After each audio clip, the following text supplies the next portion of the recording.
So let's dive in.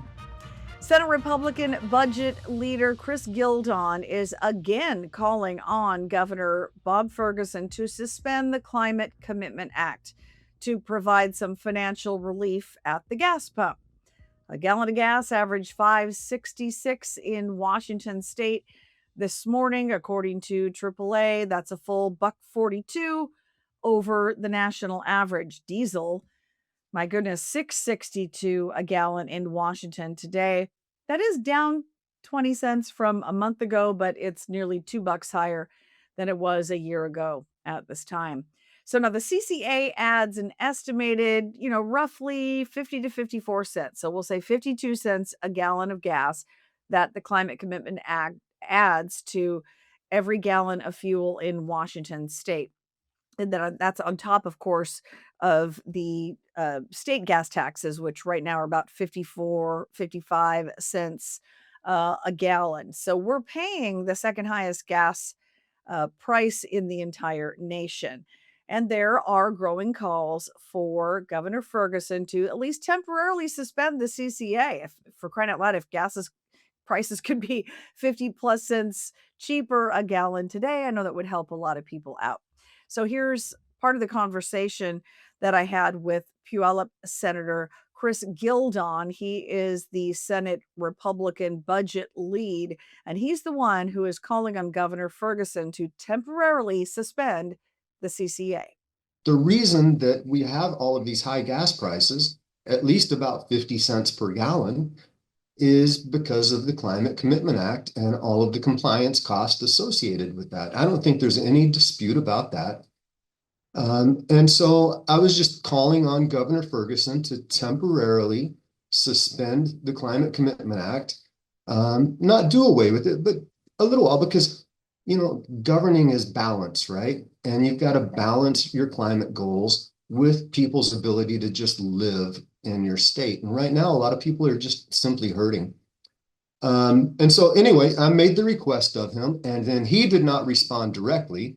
One of his staff members responded, and I think it was a very unfortunate response. I think it showed a complete lack of empathy for people in our state.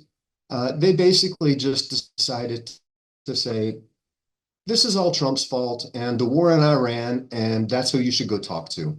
Well, that's fine. I acknowledge that the war in Iran and federal policies, that has an impact. But we at the state level, we can't control that, Carlene.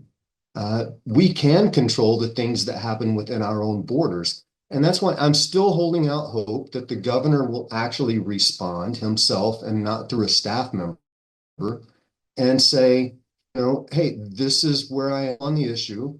I'm either going to take action or I'm not going to take action because of these reasons. I think, Washington state, the people of our state deserve more than just finger pointing. They deserve an honest discussion. They deserve transparency on this particular issue. And I think it would be very good if the governor actually came out himself and said where he stands and showed a little bit of empathy for people in our state who are just hurting.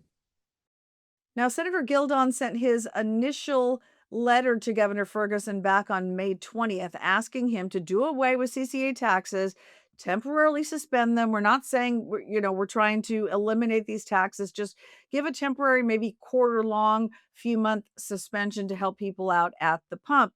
And he got a response back from Ferguson's office, his main communications handler, Brianna Aho.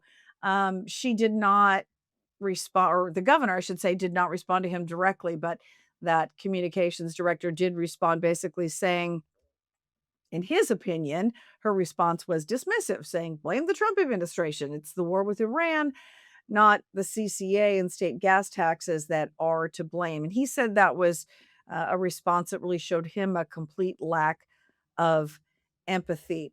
And I got a similar response today. It took me the last few days and repeated attempts to get a response from the governor's office. And part of the response I got back today from the governor's staffer, since March, gas prices have gone up $1.36 a gallon for one reason only: President Trump's decision to go to war against Iran. The high gas prices caused by Trump's war in Iran does not constitute an emergency that allows the governor to exercise his extraordinary emergency powers. So they go on to basically say President Trump is the only one to blame here. Now, Senator Gildon sent out a follow up response after he got the initial response to his letter and urging the governor to suspend CCA back on May 20th.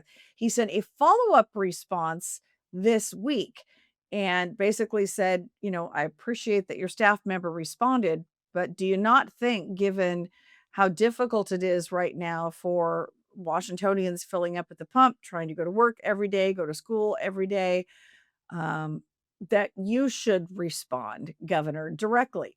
And he said, if the governor wants to come out and say, I believe that the CCA is so important that, people should be willing to suffer, that he should come out and defend the policy. So he sent a subsequent urging of the governor.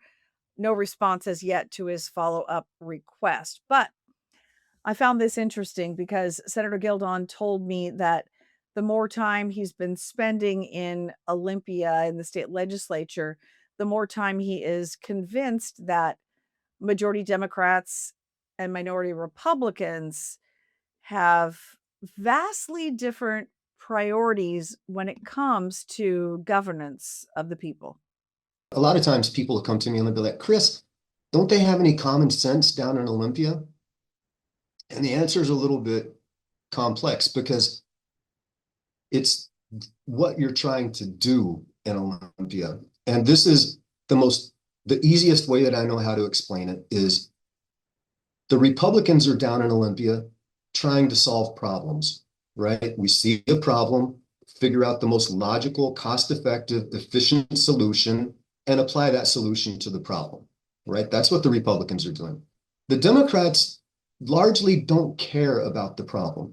They are trying to engineer society into a way that they want it to be. And if there are consequences, they're okay with the consequences so long as they move society towards their ultimate vision.